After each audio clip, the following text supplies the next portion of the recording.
Hello, today is Wednesday, October 23rd, 2019. This is the Cluster API office hours. Cluster API is a subproject of SIG Cluster Lifecycle. As always, we adhere to the CNCF Code of Conduct, which basically means be nice to each other. And we do have meeting etiquette, so please use the raised hand feature of Zoom if you've got something to say, and I will do my best to make note and call on you. We also would ask that you please add your name to the attending list down here in the agenda document. And if you do have any agenda items or PSAs or demos, please add them to the spaces here. I see there's nothing right now, so I think it probably would be a good time to go through the status on the enhancement proposals or KEPs that we've been working on. So I'm going to scroll up here and just go down the list. So machine pool, Joan Lee or Cecile, were you able to get a PR close to ready or open for this? Yeah, this is one late. So yeah, I need to rebase my branch, and then I'll be submitting a PR very shortly. Okay, great. Thank you. I haven't had a chance to look at it lately. Have you gotten a good amount of feedback, or how are things looking on the Google Doc? Yeah, I've gotten a little bit of feedback. I would like maybe a little bit more. Maybe we did get some comments last week in during the demo, but if you could have another look, that would be great. Okay, cool. Yeah, I mean, if you have the pull request close to ready to go, I would say feel free to just open it up. Mark in the Google document at the top in big letters that you're going to move it to the pull request, and then people can comment there. But if you still want comments on the Google Doc, I would say hold off on doing the pull request until you want to close the comment period. Sounds great. Thank you. Okay. Next up is Cluster API tests. Chuck, I know you have the pull request open. Yep, posted a link in there as well. Thank you. So we've had it open, I believe, for a week, right? Yeah, either a week or 6 days. I don't remember exactly. 7 days ago. So from a status check, is there anything major that still needs to be resolved, or do you think we're at a point where we can merge this based on what you've seen? Yeah, I haven't seen any blocking actions here, so I think merging is totally fine. Okay. I'm waiting. I've resolved all the comments. I'm waiting on one piece of feedback for like a reworded paragraph, but I don't think that's blocking. Okay. So I know in terms of who is listed here as reviewers, we have Warren, Andrew, Vince, me, and Jason. So if you're not on this list and you're interested in providing any sort of blocking feedback, please try and get that in ASAP. Otherwise, we will reach out to all the reviewers and ask for approvals so that we can proceed. Awesome. Okay. Next up, Jason or Nadir, we have the control plane management. I will get a link in there. What's the, yeah, go ahead. I was just going to say, currently we've incorporated a lot of the feedback that we've received. There are some larger items of feedback that we're working on addressing right now, specifically related to deployment across failure domains and health checking. So we're expecting to make progress on those over the next couple of days. So please go ahead and continue reviewing and providing feedback. We're hoping that we can hopefully address the remaining items within roughly the next week. Cool, thank you. Node remediation. Michael, I see you're on. Any updates on that? Um, yeah, it looks like downstream we've got like an enhancement proposal that hopefully I can share in some form soon. And then obviously no telling what it should look like upstream. So that's the status. Hope, like I said, always soon.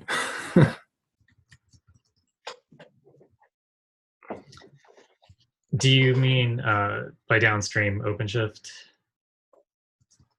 Yeah, it's a feature we're working on, and so we have an internal proposal, and I think the plan is now once we have solidified, that's going to be our starting point for the proposal upstream, and then obviously we can iterate from there. Okay, thanks. Fabrizio, are you here? Yes, you are. How are we doing with the cluster cuddle redesign status? I think good. So there was some feedback. Thank you everyone for the feedback. Most of them untested. From my point of view, no one is blocking. And I'm looking forward to start working on this. Okay, let me just take one quick look here.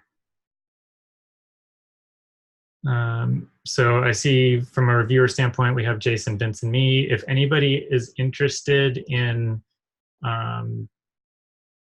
having review and approval status on this, please let us know. Otherwise, we will review it and go ahead and merge it ASAP.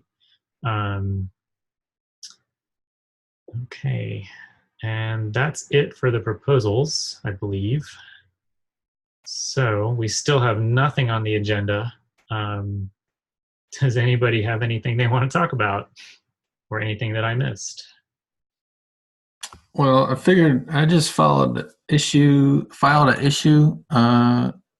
for Drain Library update, but I just came from the Kube Control 6CLI meeting and basically talked about our use case with them. And so they're receptive to getting new features to support our use case in the drain command and Kube Control upstream.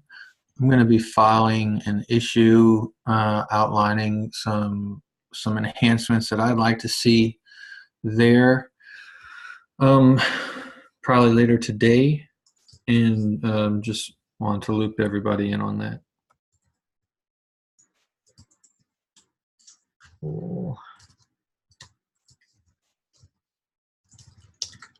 What sort of enhancements, for example?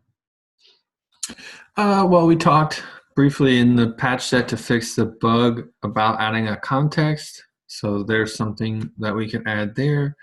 The other thing that I've been working on is in the case where the kubelet is non-responsive and there's a pod with local storage, drain will be blocked because that pod will never go away.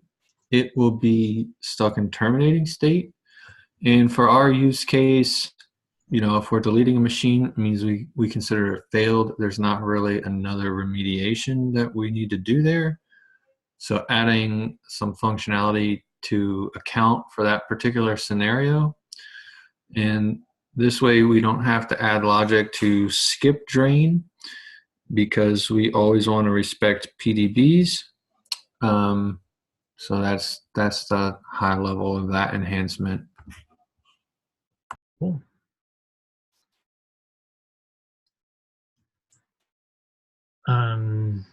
Any questions for Michael? Comments?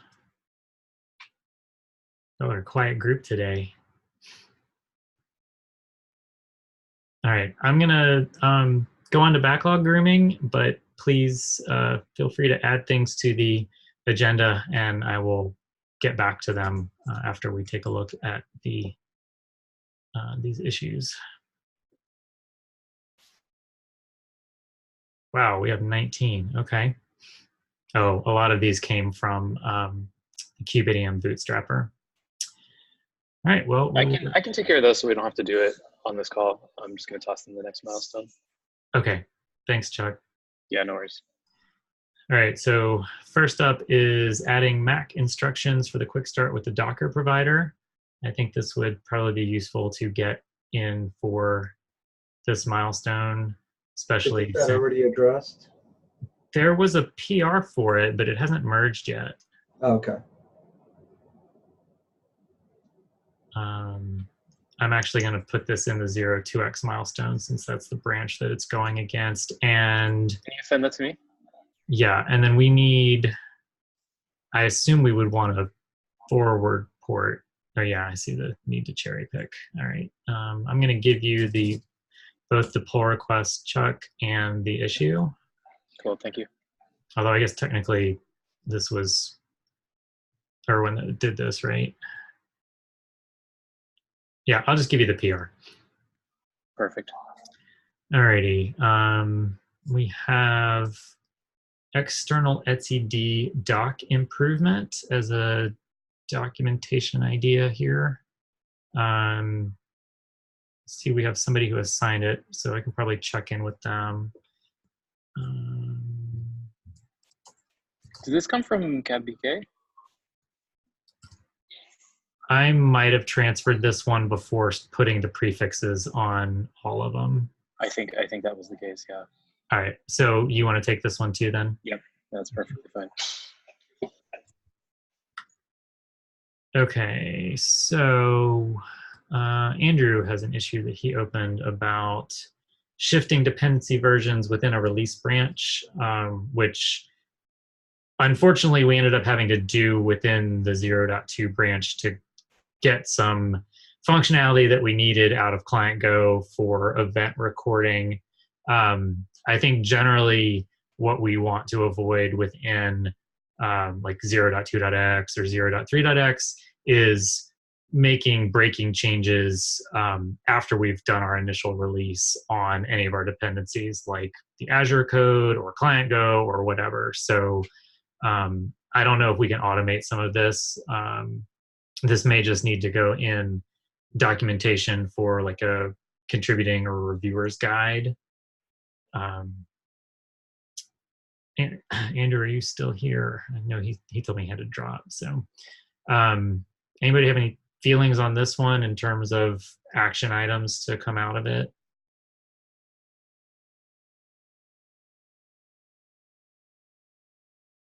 No. All right. I think this is mostly like a reviewer job, kind of like to make sure that like Client Go stays the same until we move to 1.16, which I believe actually fixes this issue once and for all. But I need to double check. I don't know if there's any action items on here. I think we should write or update a reviewer's guide around expectations within a patch stream. So I'm going to put documentation on this one, help wanted, and it would be nice to get this in. Yeah, and you know what? I'll just take this one because I'm going to try and focus on documentation over the next couple of weeks. All right. Oh, good. Are you still here, Michael? I want to talk about this one.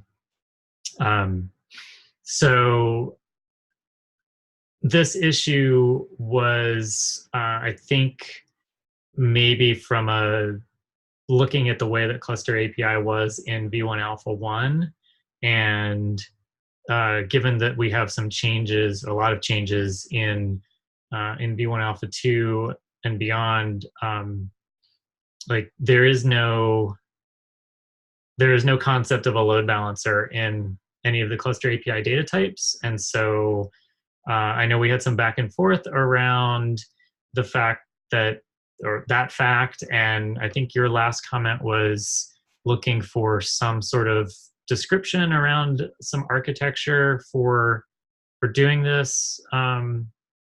So I'd be interested to talk more about this now if you've got time, because I'm just not really sure what we can do about this. So Yeah, this basically, this person, one of my colleagues, asked me what we were doing downstream with respect to this. And so I was like, hey, we're kind of moving towards immutable infrastructure.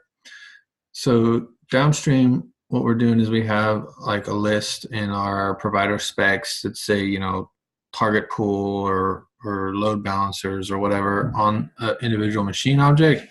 And then the machine controller will add and remove an instance from those load balancers at machine creation and deletion time.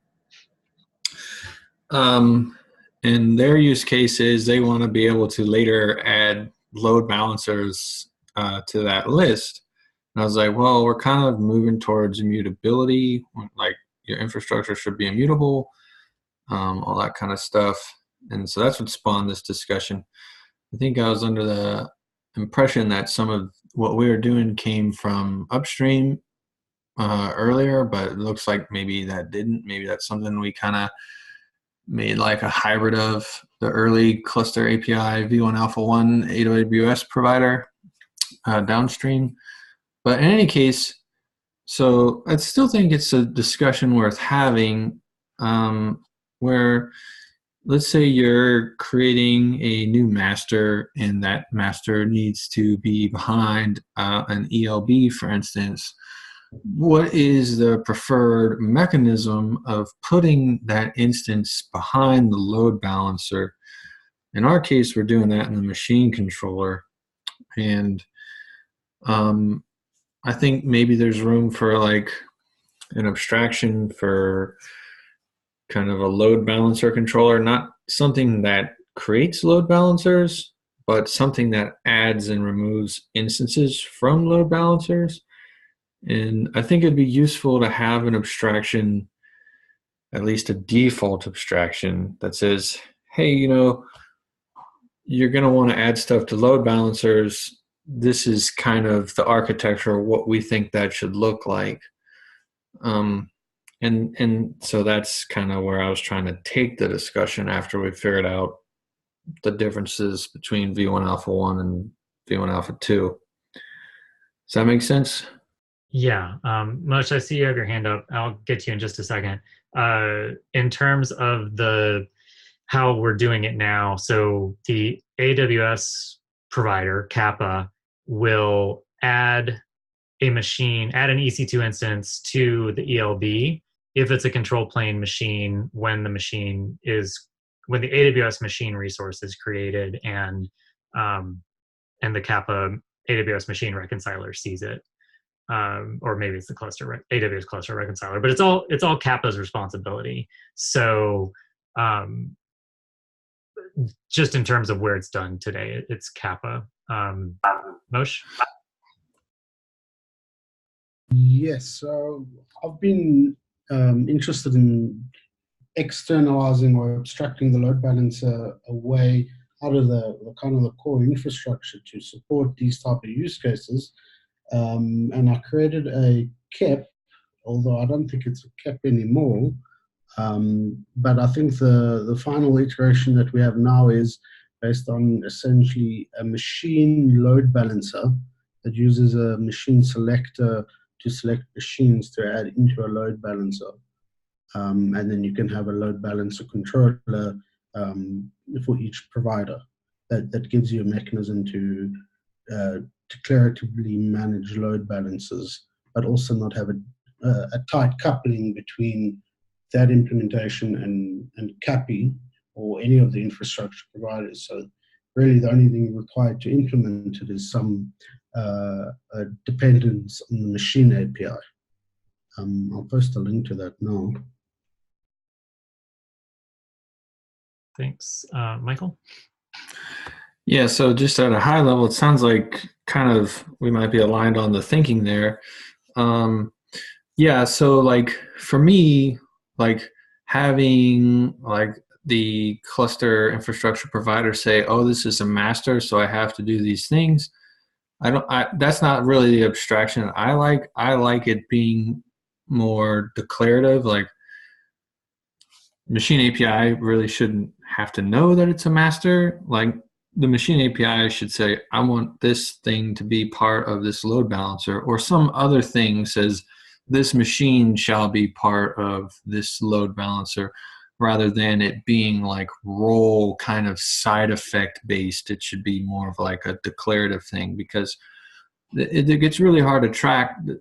You know, if you got all these extra logic flows, like, well, if it's a master, we're going to do all these extra things to it. And I just don't feel like that's the right abstraction. I think it should be just more declarative, like add this machine to a load balancer, and that's the architecture I would personally prefer. Yeah, I agree. I think Moshe's Cap used label selectors to do that against machines. So I think you should read the proposal. There's a lot of like alternatives and stuff that keeps it generic. Yeah, I like the idea of having load balancer management for the sole purpose of having control plane machines in or out of a load balancer for the cluster. I like having that done declaratively, and I think we can come up. I apologize, Moshe, I haven't looked at your proposal in a long time. I need to refresh, but I like the idea of being able to do that declaratively and have it pluggable so that you can have different backends like an AWS ELB or Nginx or Envoy or F5 or whatever. And I think we can probably come up with a data model, maybe you already have it, that would lend itself to it. So I'm interested in exploring that space. Moshe, your hand is still up. Did you have another comment? Nope. Okay. Michael. One of the comments that, sorry, I was going to raise my hand in between. One of the comments that we had talked about on the thread of Moshe's original KEP is that you could totally prototype this outside of the scope of Cluster API, which I think is a good thing to do. And you could have an independent controller and then verify that this is the pattern and the construct that you want to create, and then iterate it back in as folks see the need.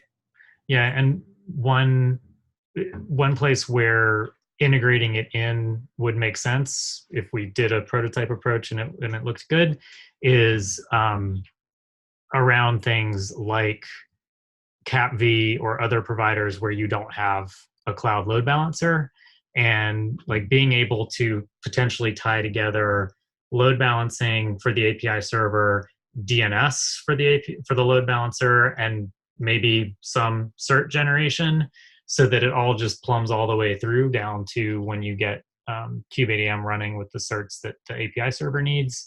I think trying to weave that narrative would be a nice thing to do over the next several months. Michael? Yeah, I just was going to say maybe add this proposal to this issue, which looks like maybe we already did. And also, I didn't know if there was another issue already outstanding covering what we're talking about here. Maybe we can close this as a duplicate of whatever that issue might be. But yeah, this is basically just kind of like jumping off point, like somebody external to the project has some need. How do they engage with us? This is what I recommend they do at the time, because obviously we're very good about triaging things here. And it's a good place to have the discussion for people that aren't really that involved with the projects. We've got a lot of Google Docs swimming around out there. And so that was just kind of my motivation here. Okay. Anybody have any other comments on this?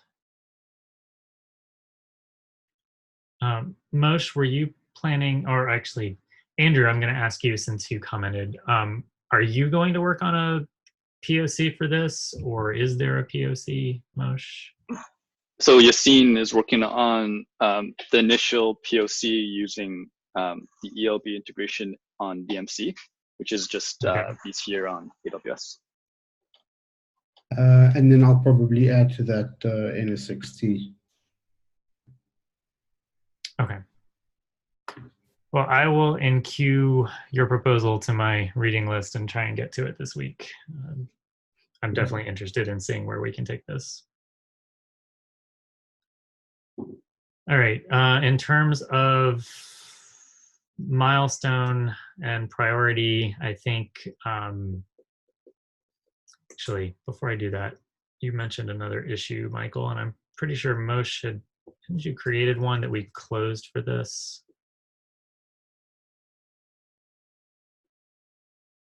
Yeah.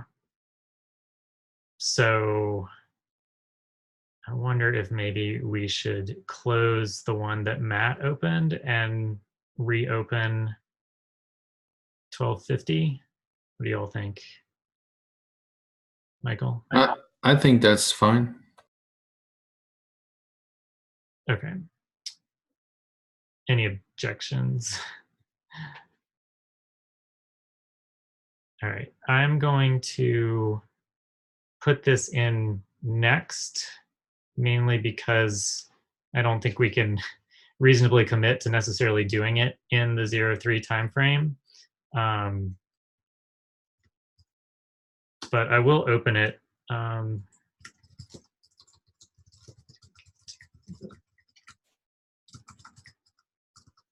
Discussed on the 1023 meeting. And then we will close this one.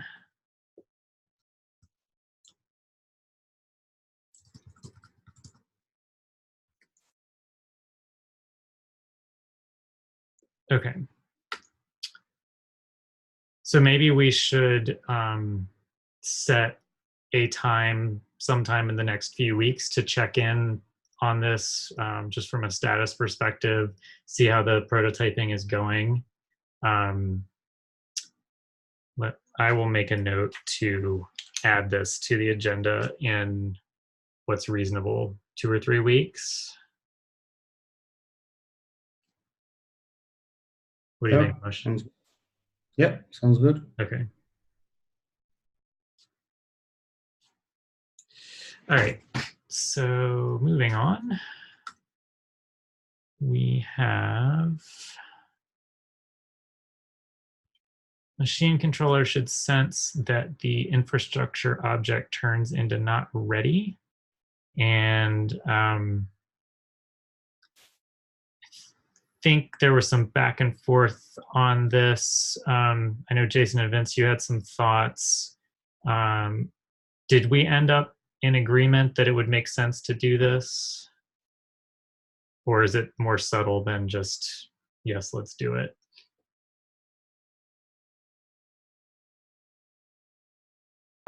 So this was something that was brought up to me by some folks that we have doing some QE testing around the AWS provider, in that if the infrastructure goes bad today, we don't actually surface that up.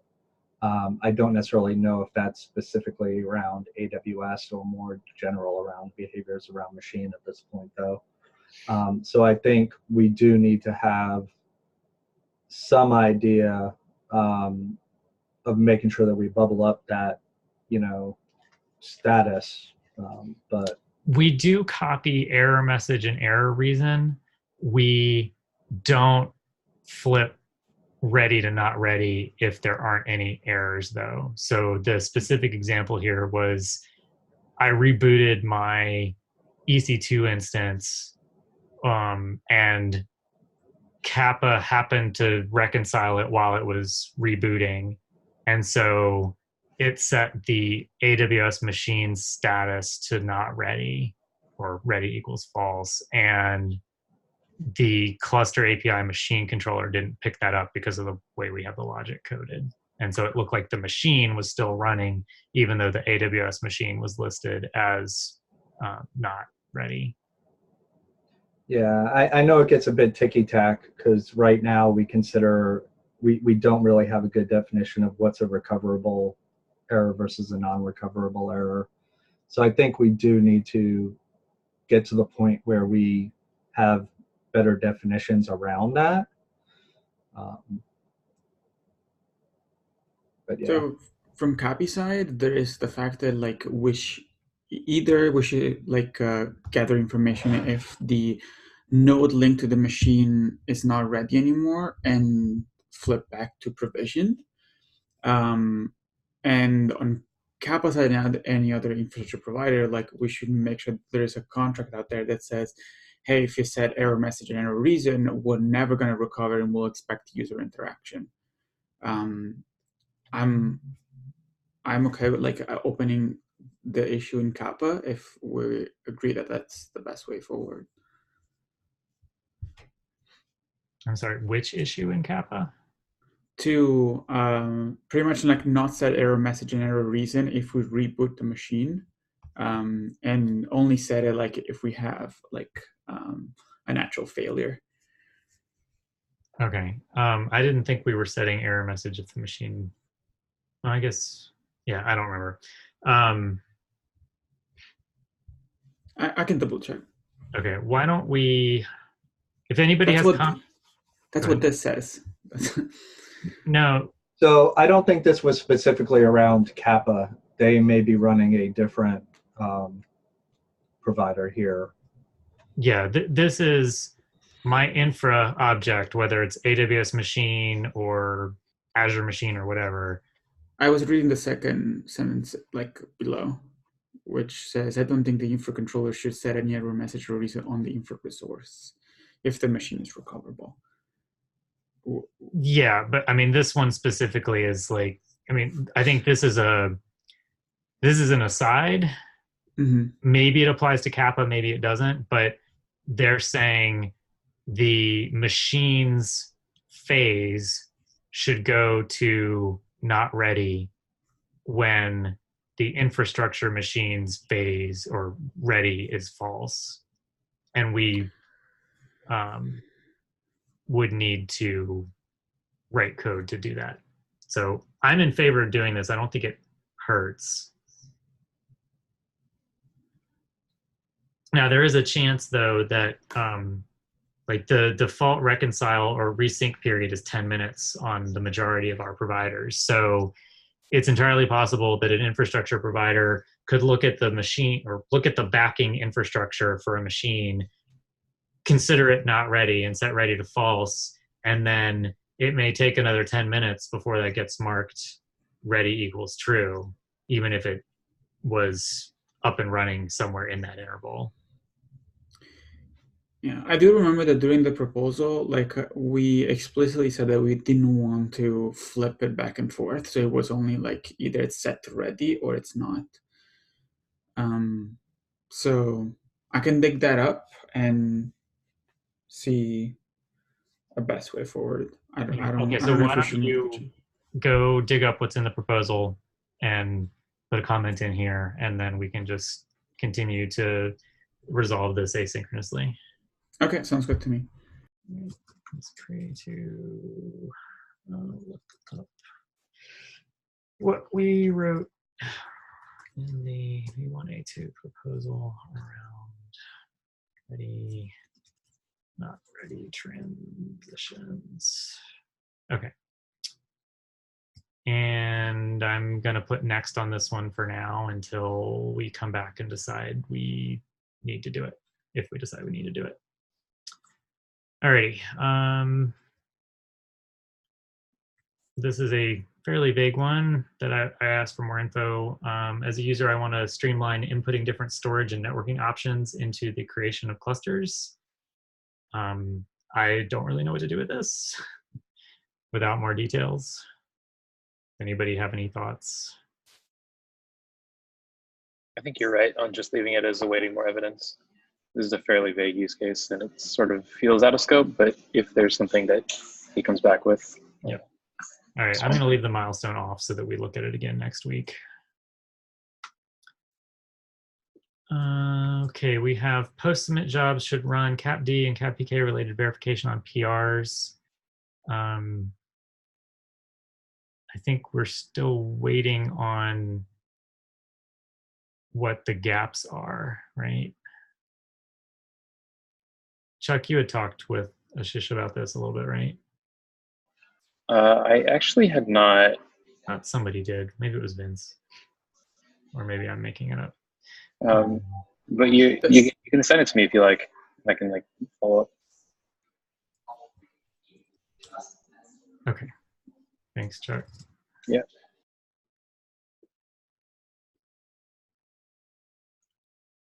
And Fabrizio has one on multi-tenancy. You want to take a comment on it? So it's part of the work I'm doing for Cluster Catalog, and basically I was trying to figure out upgrades, and it comes up to the, and especially upgrade in case when in a cluster there are more than one instance of the same provider. And this is tricky because a provider today has part of the resources which are namespaced and another part which are global. So this makes it really tricky managing a cluster where there are more instances of one provider. But thinking about this, most probably it makes sense to reason about multi-tenancy. So what is the real recommended approach for having a cluster that manages multi-tenants, or what is multi-tenancy for cluster API? And so I tried to, let me say, summarize my thinking about this in this issue. And basically what I hope is to start a discussion to have a clear definition on what is multi-tenants and what are the best practice for multi-tenancy, and especially the best practice for having about if, when, and how we should manage many instances of the same provider in a single management cluster.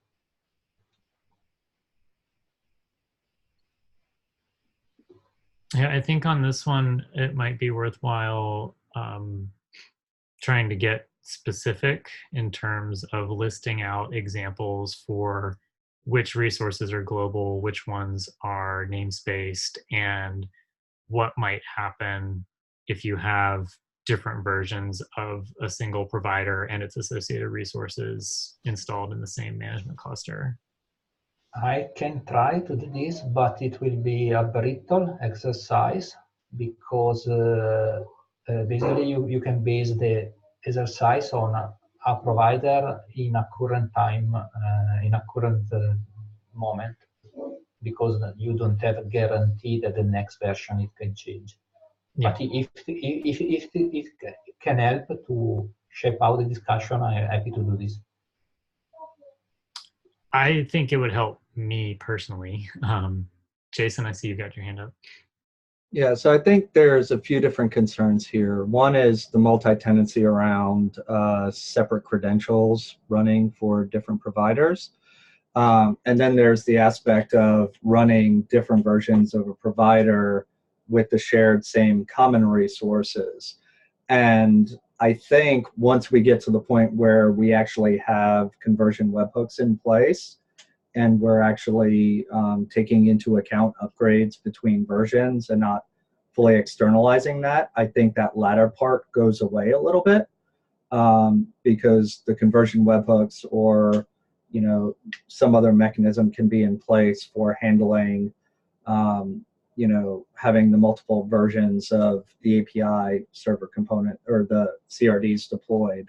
We would just need to make sure that we have some testing, forward and backward testing of those shared resources that we deploy across versions to verify that we're not breaking anything.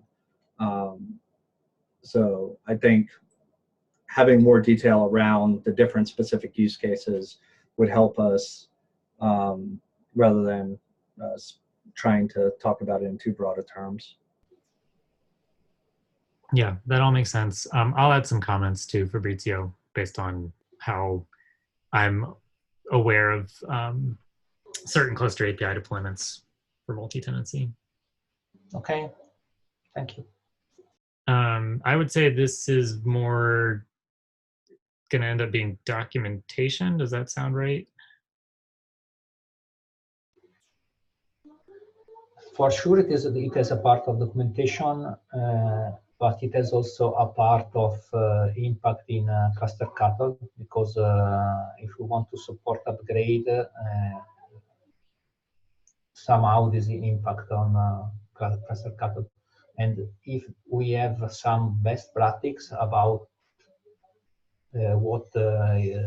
how do we want to handle multi-tenancy, I want to embed this in cluster cut as well. So to provide, for instance, to avoid or to raise a warning when a user is creating a not supported configuration, I think it will be useful.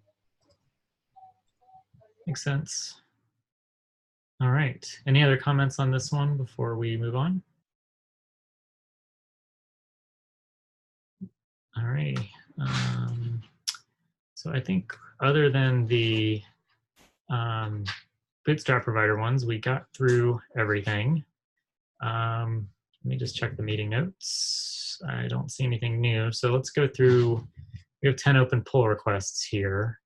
I know Andrew's not here, and he has said he's going to try and get to that. So I'll follow up with him offline. We have something here that's been sitting since, what is this, September, about cleaning up infrastructure config object after Bootstrap clone error. And I know that there were some comments.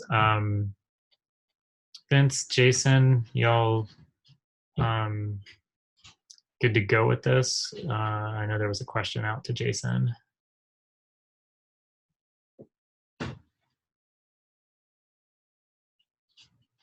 Jason, you there? I can take a look at this right now. Okay, thanks. Cluster cuddle only deletes the cluster object. Yeah, thank you for doing this, Juan Lee. It looks good to me, but I added a comment earlier this morning that I think Vince and Jason have a lot more experience with cluster cuddle than I am. So if one of y'all could just give it a final glance and then we can get it merged in. And then this one, I think this one is probably a backport candidate to 0.2 because cluster cuddle delete, from what I understand, doesn't work or doesn't work all the time in 0.2. So, alrighty. Then we have the vSphere whip that Andrew, y'all are still waiting until you actually release 0.5.2 on this one, right? Yes. Okay.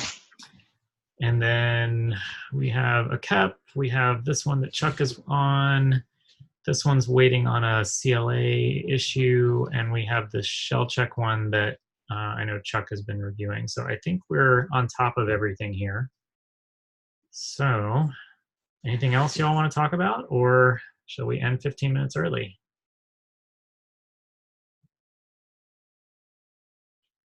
All right. Thanks, everybody. Have a good rest of your week.